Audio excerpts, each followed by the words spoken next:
Baik, kita mulai. Assalamualaikum warahmatullahi wabarakatuh. Alhamdulillahi rabbil alamin. Lahun ni'mah wa lahul fadl wa lahut thana'ul hasan.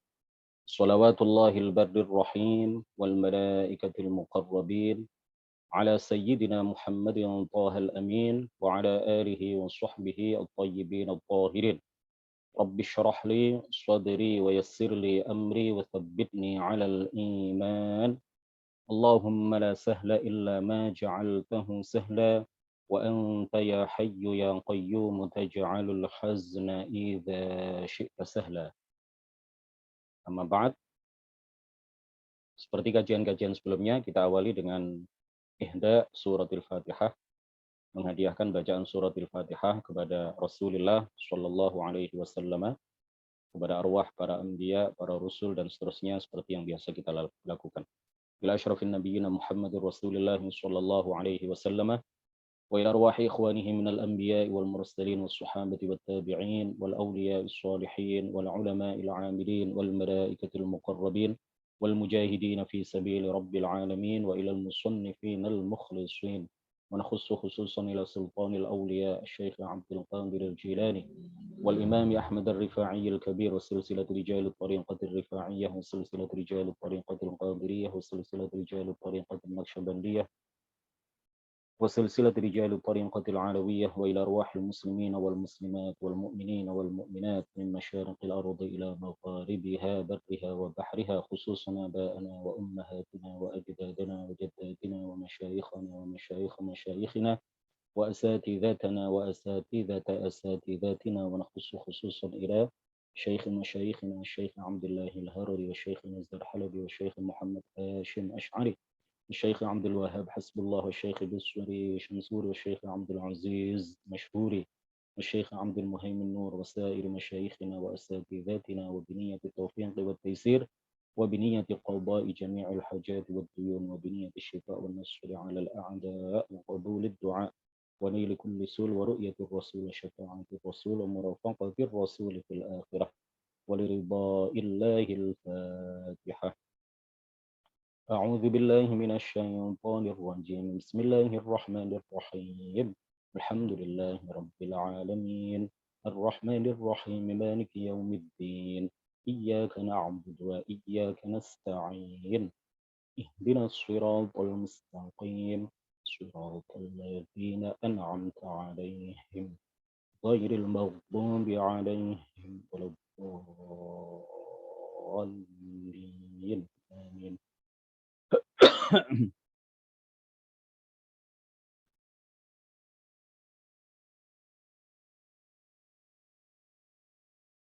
Para peserta kajian yang mudah-mudahan semuanya dirahmati, dimuliakan dan ditinggikan derajatnya oleh Allah Subhanahu wa taala. Puji syukur marilah sama-sama kita aturkan kepada Allah salawat serta salam. Mudah-mudahan senantiasa tercurah limpahkan kepada junjungan kita Nabi Agung Muhammad sallallahu alaihi wasallam. Ini saya mau share screen ya, biar ada yang dilihat, biar ada sedikit walaupun sedikit ya materi yang bisa ditampilkan. Sebentar.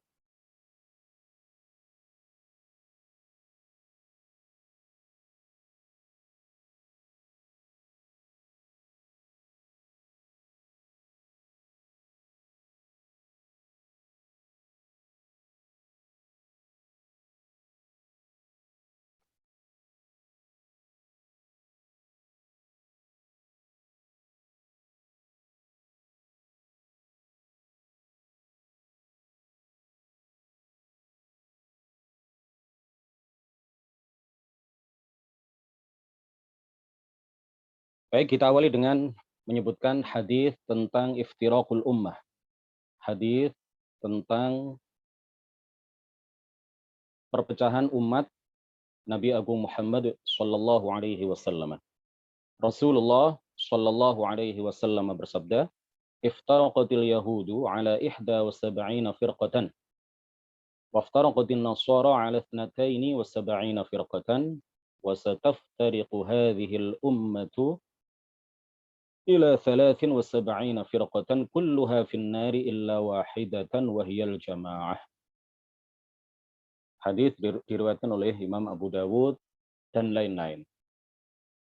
Rasulullah Shallallahu Alaihi Wasallam di dalam hadis ini seperti yang sudah sering kita dengar, memberitahukan kepada kita berdasarkan wahyu yang beliau terima langsung dari Allah Subhanahu wa taala melalui perantaraan malaikat Jibril alaihi salam, bahwa orang-orang Yahudi terpecah belah menjadi 71 golongan.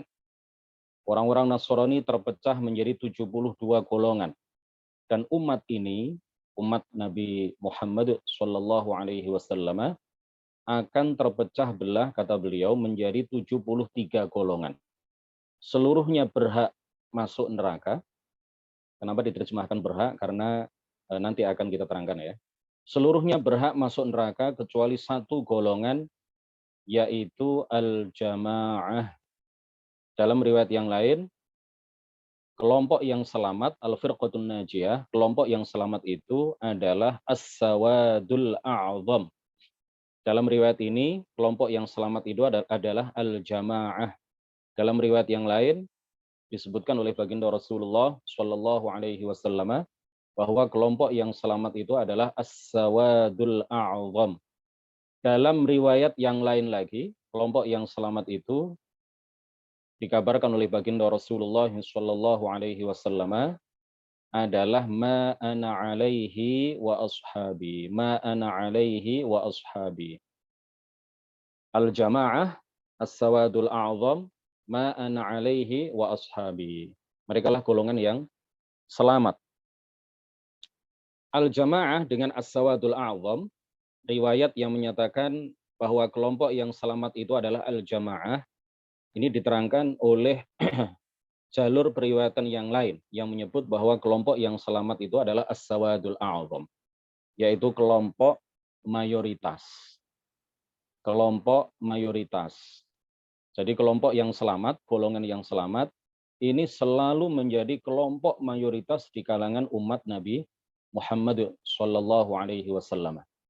Kemudian riwayat yang ketiga menyatakan bahwa kelompok yang selamat itu adalah ma ana alaihi wa ashabi, yaitu orang-orang yang berpegang teguh dengan jalan yang aku tempuh dan jalan yang ditempuh oleh para sahabatku.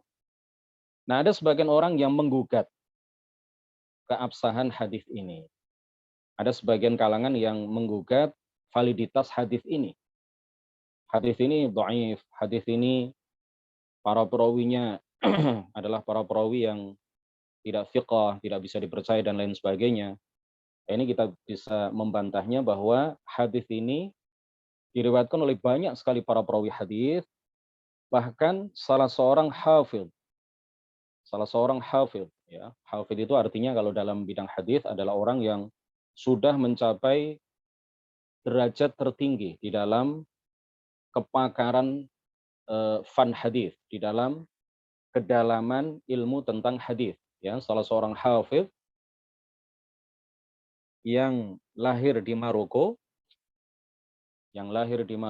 besar di Maroko, belajar di Maroko, Al-Maghrib, ya, kemudian hijrah karena ada satu dan lain hal, kemudian hijrah ke Mesir, kemudian wafat di Mesir, Al-Hafidh Ahmad Al-Ghumari.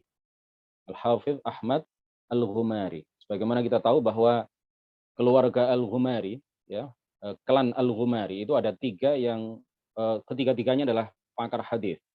Ya, tetapi yang kakak yang bernama Ahmad ini adalah yang paling tinggi kepakarannya dan kedalaman ilmu hadisnya. Ahmad. Kemudian adiknya, dua adiknya adalah Abdul Aziz dan Abdullah. Ya. Abdullah dan Abdul Aziz. Nah, Al-Hafidh Ahmad Al-Ghumari, beliau menuturkan bahwa hadis ini tidak hanya sahih, tapi mutawatir.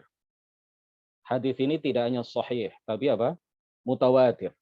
Artinya didengar oleh banyak sekali sahabat, kemudian didengar oleh banyak sekali para tabi'in dari para sahabat, dan begitu seterusnya. Sampai diriwayatkan oleh banyak sekali para perawi hadis. Hadis ini diriwayatkan oleh Imam Abu Dawud, At-Tirmidzi, Ibnu Majah, Al-Hakim, Al-Baihaqi, dan yang lainnya. Hadis ini juga ya dinilai sahih oleh para pakar hadis, di antaranya adalah Az-Zailai, Ibnu Hajar, Ahmad Al-Ghumari di dalam salah satu karangan beliau Juz Fakir Ribqah bitawaturi hadithi taftariqu ummati ala 73 firqah. Kemudian ini juga disebutkan oleh Al-Muhaddits Syekh Abdul Aziz Al-Ghumari. Kemudian juga disebutkan oleh Syekh guru kami Al-Muhaddits Syekh Abdullah Al-Harari di dalam kitab Izhar Al-Aqidah As-Sunniyah bi Syarh Al-Aqidah At-Tahawiyah. Jadi hadis ini kesimpulannya adalah hadis yang sahih. Kesimpulannya hadis ini adalah hadis yang sahih. Kemudian kita lihat fakta dalam sejarah. Di akhir masa pemerintahan Sayyidina Ali, umat Nabi Muhammad Shallallahu Alaihi Wasallam mulai terpecah belah secara keyakinan. Ya, sebelumnya ada beberapa perbedaan pendapat, tetapi bukan dalam masalah-masalah yang prinsip, bukan dalam masalah usul al-aqidah, bukan dalam masalah prinsip-prinsip aqidah. Jadi sebelumnya ada perbedaan pendapat di kalangan para sahabat, tetapi tidak terkait dengan prinsip aqidah, tidak terkait dengan usul aqidah.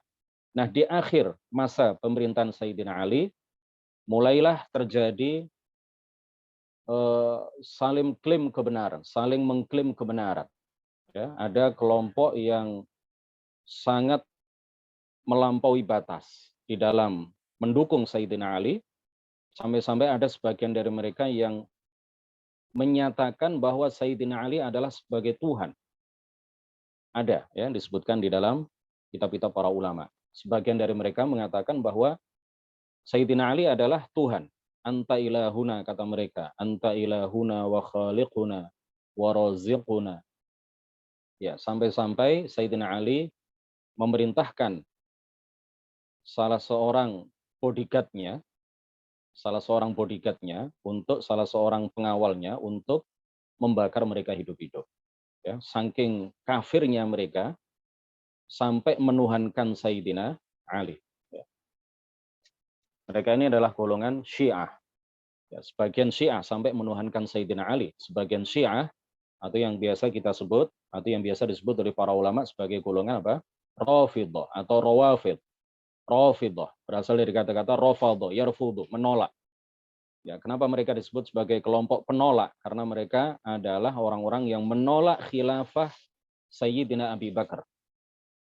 Mereka mengatakan bahwa Abu Bakar telah merampas hak kekhilafahan Sayyidina Ali.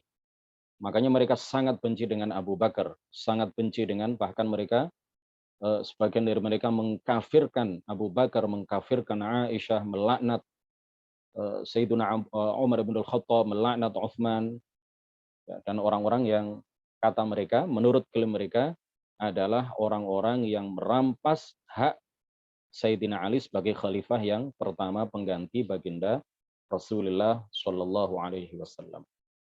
Kemudian di sisi lain ada Khawarij, ya, yang mengkafirkan Sayyidina Ali. Orang-orang yang mengkafirkan Sayyidina Ali. Di satu sisi ada orang-orang yang menuhankan Sayyidina Ali, berlebih-lebihan di dalam mencintai Ahlul Bait, ya, terutama Sayyidina Ali. Di sisi yang lain ada Khawarij yang sangat membenci Sayyidina Ali, bahkan mengkafirkannya. Dan ada kelompok-kelompok yang lain ya. Setelah itu kemudian muncul kelompok Qadariyah, muncul kelompok Jahmiyah, muncul Mu'tazilah, muncul Najjariyah, muncul Karramiyah, dan lain sebagainya. Kemudian fakta yang kedua, tidak bisa dikatakan bahwa berbagai kelompok menyimpang ini benar dan selamat, serta dapat dikategorikan Muslim. Karena Nabi menyatakan dengan tegas, dengan eksplisit, bukan tersirat, tapi tersurat di dalam hadis itu, Rasulullah Shallallahu Alaihi Wasallam menyatakan bahwa yang selamat hanya satu. Ini artinya kita tidak bisa menyatakan bahwa mereka semuanya selamat, ya, mereka semuanya Muslim. Rasulullah saja mengabarkan kepada kita berdasarkan wahyu dari Allah, semuanya berhak masuk neraka, yang selamat hanya satu, yaitu al-jamaah atau as-sawadul a'zam atau ma ana alaihi wa ashabi. Nah, kenapa tadi saya terjemahkan hadis ini dengan berhak masuk neraka? Para ulama mengatakan begini, 72 golongan, ya, 72 golongan di luar golongan yang selamat ini, yang kemudian disebut Ahlus Sunnah wal Jamaah. Golongan yang selamat ini kemudian di kemudian hari ya, disebut terkenal dengan istilah Ahlus Sunnati wal Jamaah. Artinya orang-orang yang memegang teguh akidah Rasulullah dan para sahabatnya, Ahlus Sunnah, ya, ai sunnatin Nabi wa sunnat as-sahabah, ya, sunnat al-khulafa ar-rasyidin, orang-orang yang memegang teguh akidah Rasulullah dan akidah para sahabat, wal jamaah, dan mereka selalu menjadi kelompok mayoritas di kalangan umat Nabi Muhammad Shallallahu Alaihi Wasallam. Jadi satu golongan ini disebut Ahlus Sunnah wal Jamaah. Kemudian 72 golongan yang lain, mereka berhak masuk neraka. Berhak masuk neraka. Sebagian dari kelompok dari 72 golongan itu kafir sehingga masuk neraka selamanya. Sebagian dari 72 golongan itu sesat tetapi tidak kafir, tidak sampai batas kekufuran. Sesat tapi kesesatannya tidak sampai batas kekufuran, sehingga mereka karena kesesatannya dimasukkan oleh Allah ke dalam neraka.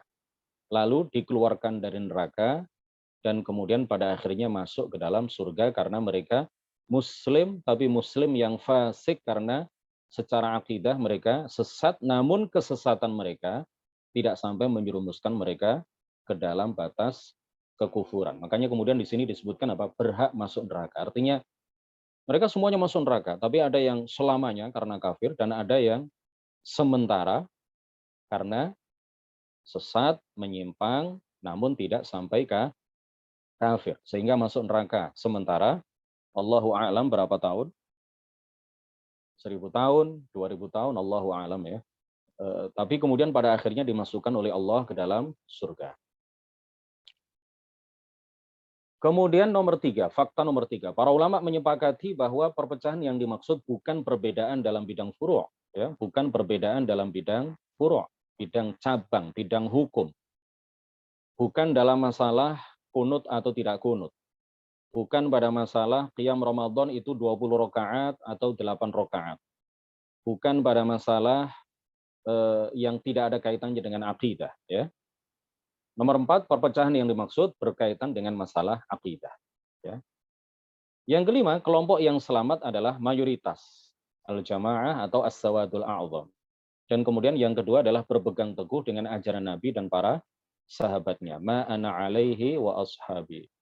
Yang keenam, mayoritas umat Muhammad sejak kemunculan Imam Asy'ari dan Imam Maturidi adalah Asy'ariyah dan Maturidiyah. Siapa yang bukan Asy'ariyah dan bukan Maturidiyah dari sekian ratus juta ulama setelah kemunculan Imam Asy'ari dan Imam Maturidi, hanya segelintir. Jadi setelah kemunculan Imam Asy'ari, Imam Abul Hasan al-Asy'ari dan Imam Abu Mansur al-Maturidi, para ulama baik di bidang tafsir, di bidang hadis, para ulama nahwu, para ulama sharaf, para ulama balaghah, para ulama fiqih, para ulama usul fiqih, para ratusan juta, ya, bukan ribuan, ratusan juta ulama di berbagai bidang keilmuan, kalau tidak mengikuti Imam Asy'ari, pasti mengikuti Imam Maturidi. Hanya segelintir orang yang bukan Asy'ariyah dan bukan Maturidiyah. Nah, Imam Asy'ari bukan seseorang yang membawa akidah baru. Imam Maturidi juga bukan seseorang yang membawa akidah baru yang berbeda dengan apa yang diajarkan oleh baginda Rasulullah Shallallahu Alaihi Wasallam. Ketika para ulama dan kita bermadhab dengan madhab Imam Asy'ari atau dengan madhab Imam Maturidi dalam bidang akidah, itu bukan berarti kita meninggalkan akidah Rasulullah. Bukan berarti kita meninggalkan akidah para sahabat. Bukan berarti kita meninggalkan akidah yang dijelaskan di dalam Al-Quran. Bukan berarti kita meninggalkan akidah yang dijelaskan oleh baginda Rasulullah dan para sahabatnya. Ketika kita bermadhab dengan madhab Imam Asy'ari, ketika kita bermadhab dengan madhab Imam Maturidi secara akidah, itu artinya kita mengikuti akidah yang dijelaskan di dalam Al-Quran dan hadis sesuai dengan pemahaman yang benar yang dibawa oleh Imam Asy'ari dan Imam Maturidi. Jadi hakikat bermadzhab itu seperti itu. Secara fikih kita bermadzhab kepada Imam Syafi'i, bukan berarti kita meninggalkan Quran dan hadis. Secara fikih kita mengikuti mazhab Imam Syafi'i, itu artinya kita mengikuti Al-Quran dan hadis sesuai dengan pemahaman Imam Syafi'i. Yang kemudian diajarkan kepada murid-muridnya, murid-murid Imam Syafi'i mengajarkan hal itu kepada murid-muridnya, dan begitu seterusnya. Bersambung secara sanad, ya, bersambung melalui sanad yang benar kepada kita semuanya. Jadi kita secara akidah berguru kepada guru-guru kita yang bermadhab Asy'ari atau Maturidi, kemudian mereka mengambil akidah itu dari guru-guru mereka, dan begitu seterusnya, sampai bersambung kepada Imam Asy'ari, bersambung kepada Imam Maturidi, dan begitu seterusnya, sampai bersambung kepada Rasulullah Shallallahu Alaihi Wasallam. Jadi ibarat, berkali-kali saya sampaikan bahwa ibarat seorang petani yang dilakukan Imam Asy'ari dan Imam Maturidi, ini tidaklah menanam benih, karena benihnya sudah ada. Yang menanam benihnya adalah Rasulullah dan para rasul, para nabi sebelumnya. Yang dimulai dari nabi dan rasul yang pertama, yaitu Nabiullah Adam alaihi salam. Semuanya menyeru bahwa la ilaha illallah, tiada Tuhan yang berhak disembah kecuali Allah Subhanahu wa taala. Benihnya sudah ada. Yang dilakukan Imam Asy'ari dan Imam Maturidi adalah menumbuh kembangkan benih itu, menyiramnya, memupuknya, kemudian memagarinya dari setiap orang, dari setiap pihak yang berpotensi untuk merusak tanaman yang berasal dari benih itu. Ya, yang dilakukan oleh Imam Asy'ari, yang dilakukan oleh Imam Maturidi tiada lain adalah menambahkan dalil-dalil aqli, ya, menambahkan dalil-dalil aqli, mensistematiskan pembahasan, kemudian melindungi akidah yang murni yang diajarkan oleh baginda Rasulullah Shallallahu Alaihi Wasallam dan para sahabatnya ini dari setiap pihak yang berusaha untuk merusaknya, mengganggunya, ya, menjadikannya menyimpang. Inilah yang dilakukan oleh Imam Asy'ari dan Imam Maturidi. Oleh karena itu, para ulama mengatakan bahwa Ahlus Sunnati wal Jamaah adalah golongan yang selamat. Siapa golongan yang selamat itu? Siapa golongan yang selamat itu? Yaitu Asy'ariyah dan Maturidiyah. Mayoritas ulama adalah Asy'ariyah dan Maturidiyah. Mayoritas umat Nabi Muhammad saat ini adalah kalau tidak Asy'ariyah pasti Maturidiyah. Namun begini, hadirin sekalian, kalau ini nanti terlalu panjang pembahasannya, nanti kita jadikan 2 sesi ya, pada 2 pertemuan insya Allah. Namun begini, kelompok yang selamat, ya, kelompok yang benar secara akidah, ini dijamin oleh baginda Rasulullah Shallallahu Alaihi Wasallam bahwa mereka selalu menjadi kelompok mayoritas di kalangan umat Nabi Muhammad Shallallahu Alaihi Wasallam. Meskipun secara amaliyah, meskipun secara kesolehan, secara praktek ibadah, praktek yang melakukan amal soleh, itu di antara mayoritas umat ini, yaitu mayoritas umat Nabi Muhammad yang kemudian dikenal dengan Ahlus Sunnati wal Jamaah, ini sangat sedikit. Ya, orang-orang soleh di kalangan umat Nabi Muhammad yang benar, di kalangan Al-Firqatun Najiyah, di kalangan Ahlus Sunnati wal Jamaah, meskipun mereka secara akidah benar, ya, meskipun mereka secara akidah benar, tetapi kita bisa saksikan langsung dan juga sesuai dengan apa yang dinyatakan di dalam Al-Quran dan apa yang dinyatakan di dalam hadis, bahwa orang-orang soleh di antara golongan ahli sunnati wal jamaah, orang-orang soleh di kalangan umat Islam, itu memang jumlahnya selalu sedikit. Selalu sedikit. Jadi ini yang patut kita garis bawah ya. Mayoritas umat Nabi Muhammad secara akidah pasti benar.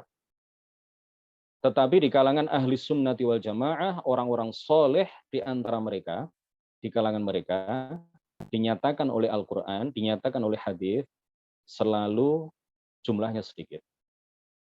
Di dalam ayat Al-Quran Allah Ta'ala berfirman, wa qalilum min ibadiyasy syakur.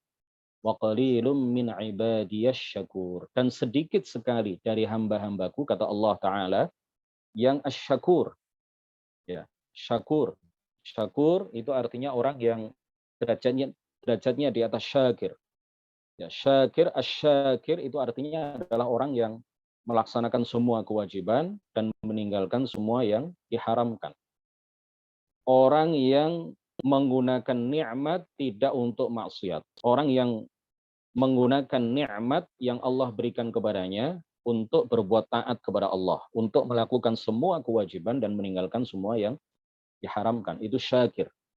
Di atasnya adalah syakur. Syakur ini lebih dari syakir. Syakur adalah orang yang melakukan semua kewajiban, meninggalkan semua yang diharamkan, kemudian dia nikmat yang Allah berikan kepadanya itu tidak melalaikannya.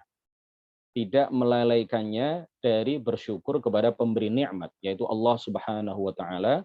Dan asyakur ini adalah orang yang melakukan tidak hanya kewajiban, tetapi lebih dari sekedar kewajiban, ya, lebih dari kewajiban, yaitu hal-hal yang sunnah juga dilakukan. Artinya orang-orang yang syakur adalah para wali, ya, orang-orang yang melakukan semua kewajiban, meninggalkan semua yang diharamkan, dan memperbanyak amalan sunnah. Allah menegaskan wa qalilum min ibadiyasy syakur. Kemudian di dalam sebuah hadis baginda Rasulullah sallallahu alaihi wasallam mengatakan, "An-nasu kaibilin mi'ah." An-nasu kaibilin mi'atin. Manusia itu ibarat onta yang jumlahnya 100. La takadu tajidu fiha rahilatan. Hadis riwayat Imam Muslim. La takadu tajidu fiha rahilatan. Engkau hampir-hampir tidak menemukan pada 100 unta itu satu unta pun yang layak untuk ditunggangi, ya, untuk menempuh perjalanan jauh. Artinya di antara 100 unta itu hanya sedikit unta yang bagus. Nah, manusia itu seperti itu, umat Islam itu seperti itu. Ya, umat Islam itu berapa jumlahnya saat ini? Ya, miliaran. Tetapi jarang kita menemukan umat Islam yang betul-betul soleh, wali min auliyaillah, yang melakukan semua kewajiban, meninggalkan semua yang diharamkan, memperbanyak amalan-amalan sunnah.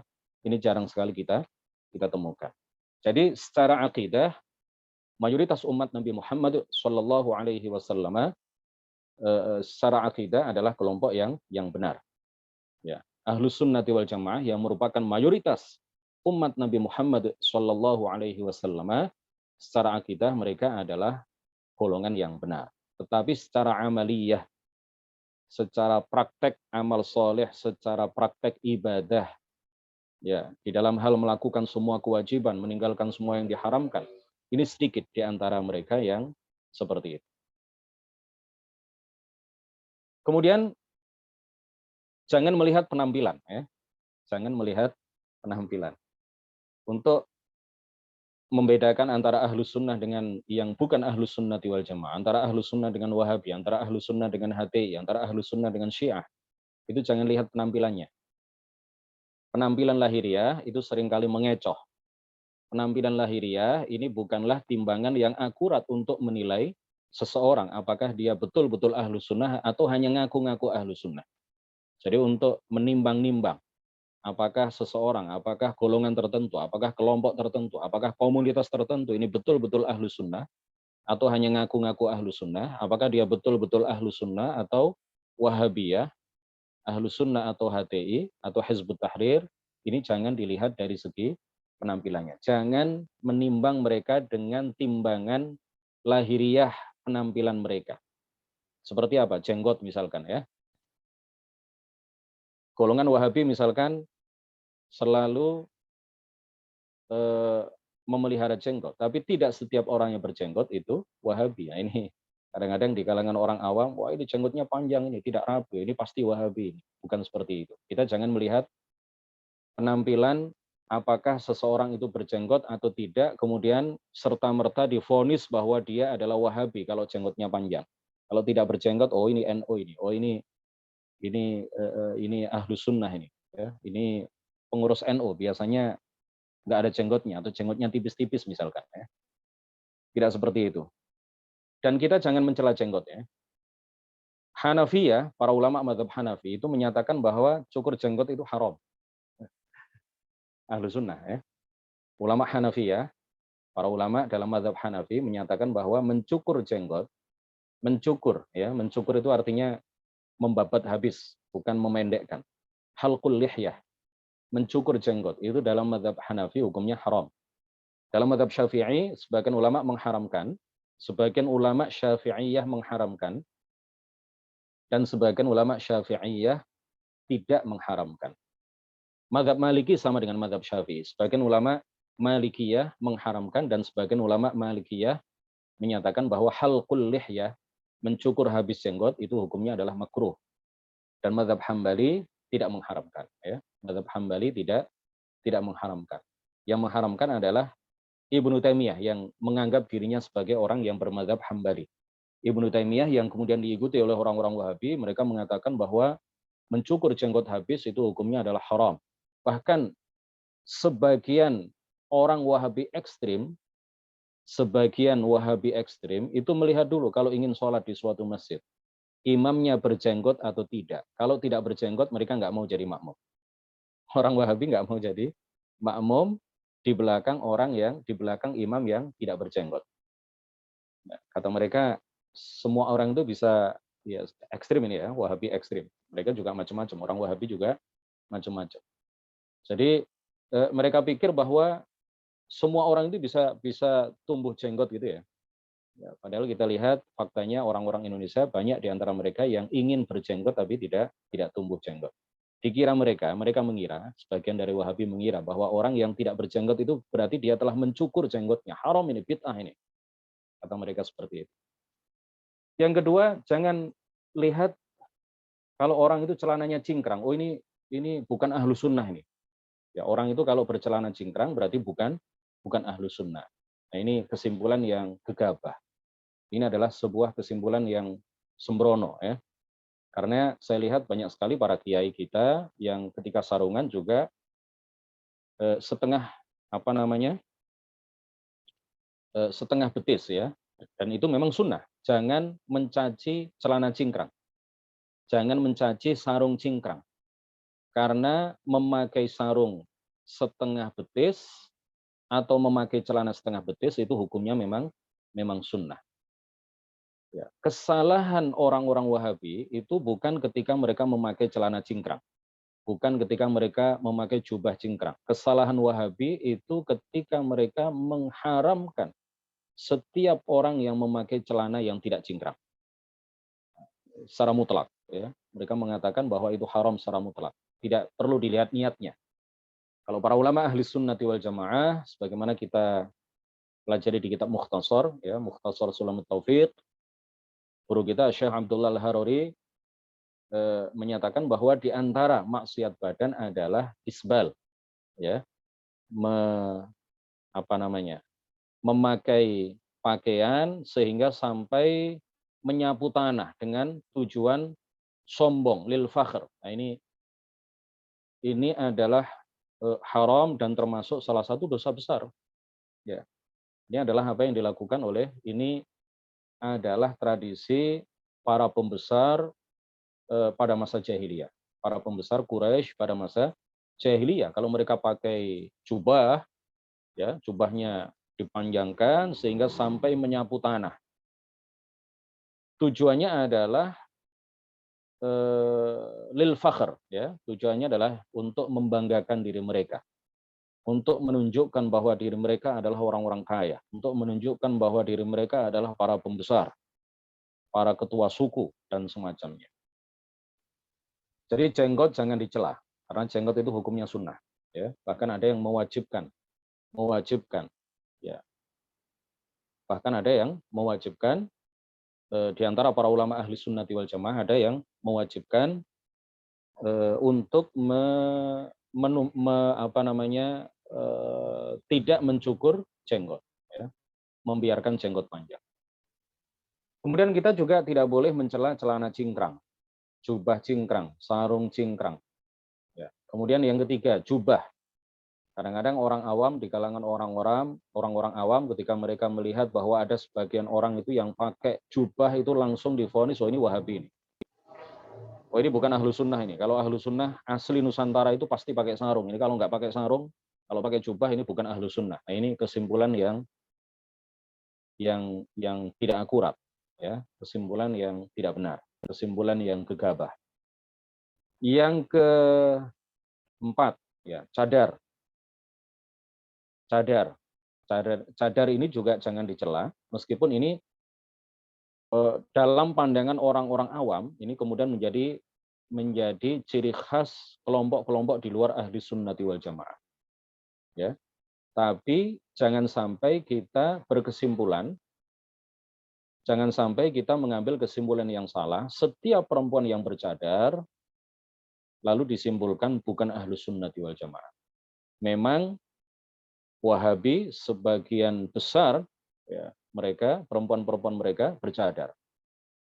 Sebagian besar kelompok-kelompok di luar ahli sunnati wal jamaah atau sebagian dari kelompok-kelompok di luar ahli sunnati wal jamaah, perempuan-perempuan di kalangan mereka bercadar. Tapi tidak setiap orang yang bercadar itu kemudian divonis sebagai bukan ahli sunnati wal jamaah. Cadar itu hukumnya sunnah.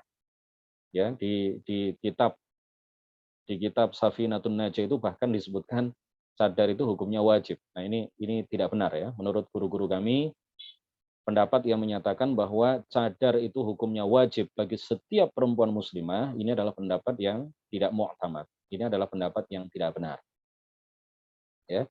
Perempuan yang wajib memakai cadar, yang wajib menutupi wajah itu hanya istri-istri baginda Rasulullah Shallallahu Alaihi Wasallam. Selain istri-istri baginda Rasulullah Shallallahu Alaihi Wasallam memakai cadar, bagi mereka hukumnya tidak wajib tapi sunnah.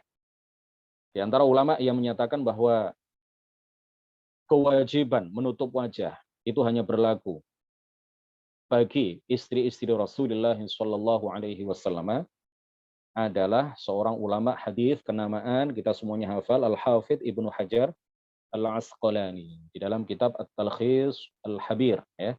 Di dalam kitab At-Talkhis Al-Habir, Al-Hafidh Ibnu Hajar Al-Asqalani menyatakan dengan tegas, dengan eksplisit, bahwa kewajiban menutup wajah itu hanya berlaku bagi istri-istri Rasulullah Shallallahu Alaihi Wasallam.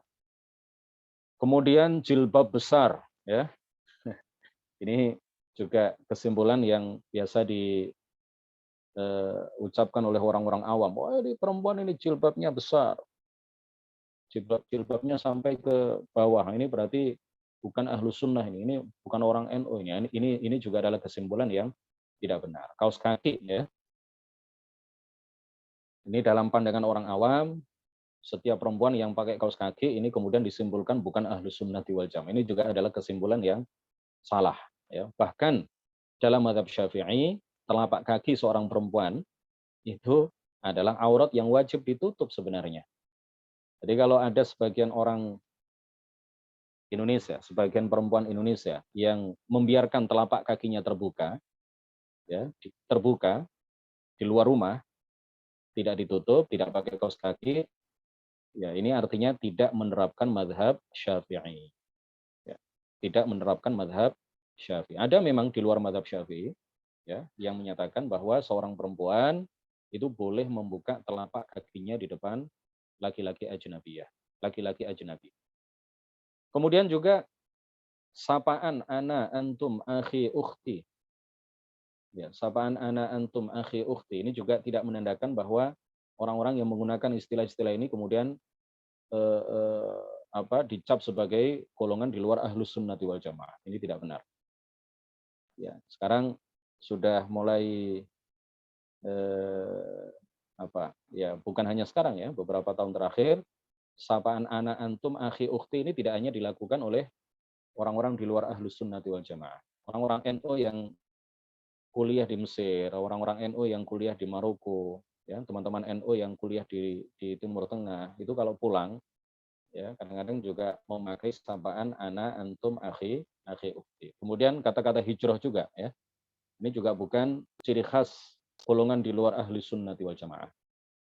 Ya, meskipun biasanya memang kata-kata hijrah ini terdengar dari mulut orang-orang di luar ahli sunnati wal jamaah. Tapi ini tidak serta-merta orang yang kemudian memakai istilah hijrah lalu disimpulkan secara membabi buta, secara sembrono bahwa orang-orang yang menggunakan istilah ini bukan ahlus sunnati wal jamaah. Ini adalah kesimpulan yang tidak tepat. Kemudian orang awam, di kalangan orang awam, ini lagi-lagi orang awam ya, karena mereka tidak menggunakan timbangan ilmu di dalam menilai seseorang, di dalam menilai komunitas tertentu. Kata mereka, kata sebagian orang awam, ini ahlus sunnah atau bukan, itu kita lihat kalau dia menutup kata sambutannya. Kalau dia menutup pidatonya dengan billahi taufiq wal hidayah, oh ini berarti bukan ahlus sunnah ini. Orang ahlus sunnah itu selalu menutup pidatonya, menutup kata sambutannya, menutup ceramahnya dengan wallahul muwaffiq ila aqwamit thoriq. Nah, ini fakta ini ya. Saya beberapa kali menemukan beberapa orang yang mengatakan seperti itu. Ustaz, ini saya sudah punya punya apa? Punya titenan kayak kata orang Jawa itu. Saya titeni, apa titeni itu ya? Saya amati, kata mereka, saya amati. Kalau orang ahlu sunnah itu selalu menutup pidatonya dengan wallahul muwaffiq ila aqwamit thoriq. Kalau orang-orang sebelah itu mereka menutup pidatonya dengan subhanakallahumma wa bihamdik asyhadu an la ilaha illa anta astaghfiruka wa atubu ilaik.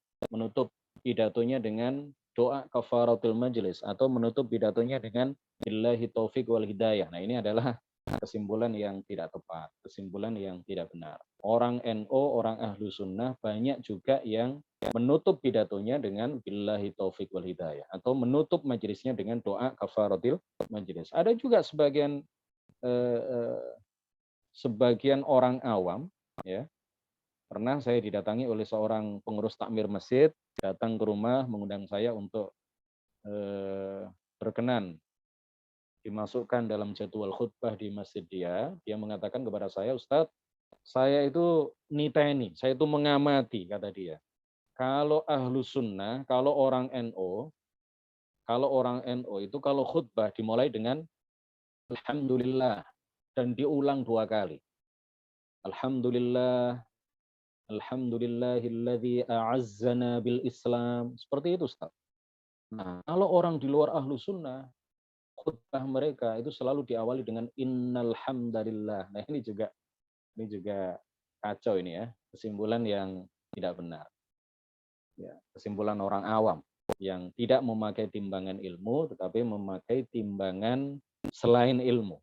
Ya, khutbah naskah-naskah khutbah di NO online itu kan kita lihat NO online ya, situs resmi PBNU itu kita lihat naskah khutbahnya.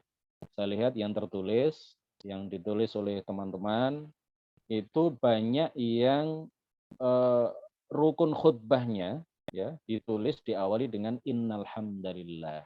Jadi itu bukan penanda kalau seseorang khutbah dimulai dengan innal hamdalillah, maka itu adalah tanda bahwa dia bukan ahlus sunnah. Ya, ini adalah kesimpulan yang tidak benar.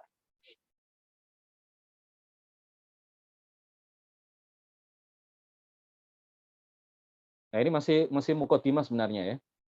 Saya belum menyampaikan mengenai timbangan ilmu untuk memilah dan memilih serta membedakan mana yang ahlus sunnah dan mana yang bukan ahlus sunnah wal jamaah. Saya belum masuk dalam pokok bahasa, tetapi ini sudah hampir 1 jam. Baik, kita buka saja tanya jawab dan insya Allah akan kita lanjutkan pada pertemuan yang akan datang. Mudah-mudahan hari Kamis depan bisa atau hari Kamis depannya. Ini selang-seling insya Allah. Kalau Kamis ini saya mengisi, Kamis depan insya Allah Ustadz Ansori. Kalau Ustadz Ansori berhalangan, Kamis depan insya Allah saya yang ngisi. Ya. Kita belum masuk dalam pokok bahasan bagaimana cara bagaimana menimbang, ya, memilih, memilah, membedakan antara yang ahlu sunnah dengan yang bukan ahlu sunnah dengan timbangan ilmu, saya belum sampai dalam pokok bahasan itu. Insya Allah kita lanjutkan pada pertemuan berikutnya.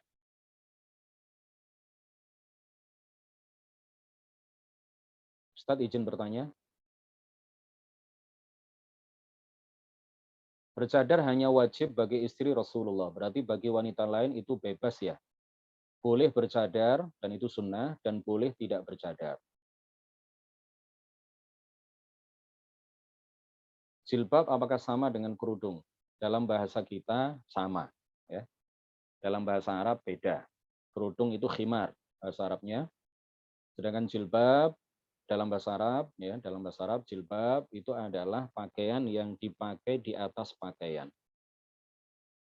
Pakaian yang dipakai di luar pakaian atau di atas pakaian. Itu jilbab. Jadi kalau ditanya jilbab itu wajib atau sunnah? Jilbab itu wajib atau sunnah? Kita tanya balik orang yang bertanya. Jilbab dalam bahasa Arab atau jilbab dalam bahasa Indonesia? Kalau jilbab dalam bahasa Indonesia yang disamakan dengan, yang disinonimkan dengan kerudung, ya, yang kita sebut sebagai kain yang menutupi aurat pada kepala, maka itu hukumnya adalah wajib.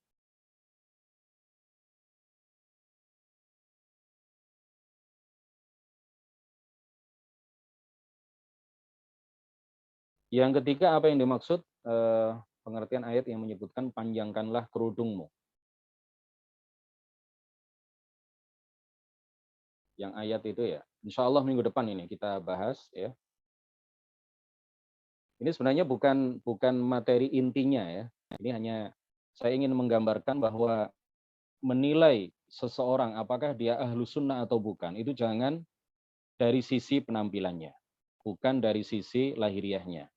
Tetapi harus kita timbang ia dengan timbangan ilmu. Kalau kita menimbang seseorang dengan timbangan ilmu, maka timbangan kita akan akurat.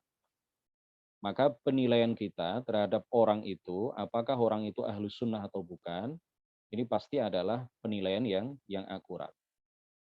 Tetapi kalau kita melihat sisi lahiriahnya, kita melihat penampilannya, kita lihat jenggotnya, kita lihat jilbabnya, kita lihat kaos kakinya misalkan, kita lihat sapaannya, kita lihat, kita dengar ketika dia menutup ceramahnya, pidatonya, kata sambutannya, kemudian dengan itu lalu disimpulkan secara gegabah bahwa orang itu bukan ahlu sunnah.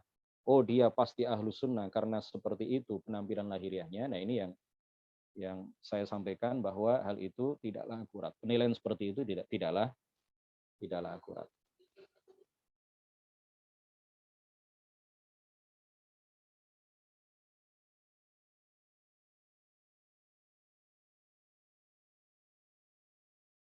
Ustadz izin pertama, saya pernah dengar kalau di mazhab Syafi'i cadar itu wajib. Itu rinciannya bagaimana ya Ustadz? Ya, di sebagian kitab seperti di kitab yang kecil, Safinatun Najah. Sebagian ulama Syafi'iyah menyatakan bahwa cadar itu wajib. Tetapi menurut pendapat para ulama yang lain, menurut pendapat para ulama kibar, seperti yang kami jelaskan tadi, di antaranya adalah Hafidh Ibnu Hajar Al-Asqalani, kemudian ada lagi yang lain Al-Qadhi Iyad Al-Maliki, seorang ulama besar dalam mazhab Maliki, beliau mengatakan bahwa cadar itu hanya sunnah, tidak wajib.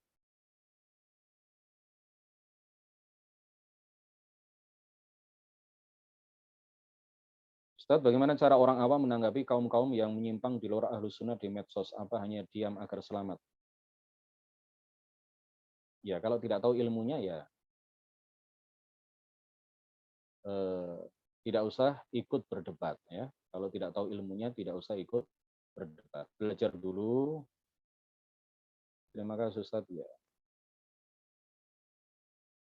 Wahyu Hadi. Ya, kalau tidak tahu ilmunya lebih baik diam.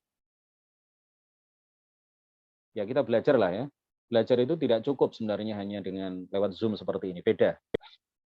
Saya merasakan perbedaan yang mencolok. Lama-lama belajar pakai Zoom itu memang tidak efektif ya. Kita harus cari guru yang terpercaya, yang memiliki sanad keilmuan yang bersambung sampai Rasulullah Shallallahu Alaihi Wasallam di daerah kita masing-masing. Ya, tidak cukup hanya lewat internet.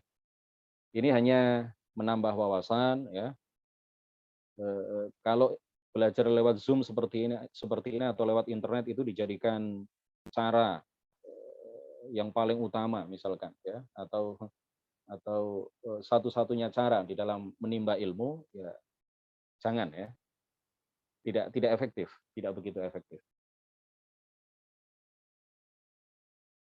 Mencela orang yang berpakaian sunnah, apakah jatuh pada dosa besar?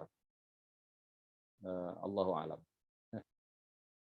Gimana cara membedakan ahli sunnah wal jamaah dan yang wahabi? Nah ini yang mau saya sampaikan ya, pokok bahasanya nanti insya Allah pertemuan berikutnya. Baik, barakallahu fikum, subhanakallahumma wa bihamdik, asyhadu an la ilaha illa anta, astaghfiruka wa atubu ilaik. La ilaha illallah, Allahumma salli ala sayyidina Muhammad wa ala alihi wa sahbihi wa sallim. Rabbi ighfirli wa liwalidayya wa lil mu'minina wal mu'minat. Mudah-mudahan jadi keterangan yang barokah, mudah-mudahan jadi ilmu yang bermanfaat. Assalamualaikum warahmatullahi wabarakatuh.